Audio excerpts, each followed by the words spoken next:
এখন মা চুল বেঁধে একটু পরে ঘুমাই ফেলবো। তোমরাও ঘুমায় পড়ো, চুল আশ্রয়ে তাহলে চট হয়ে যাবে। বেনি করে তারপর করছি দাদা ঘুমাই পড়ছে। মা আমরা এখন সোজা কাজ। বাবা ঘুমিয়ে পড়ছে, দাদুও সোজা কাছে। এটা কি সম্ভব? তারপরে আমি এখন চুলার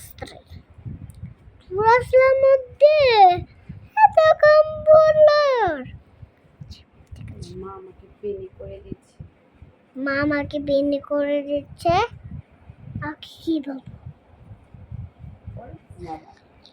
এখন আমরা ঘুমাবো, রাত্র হয়ে গেছে। কালকে আমরা ব্লগ করবো।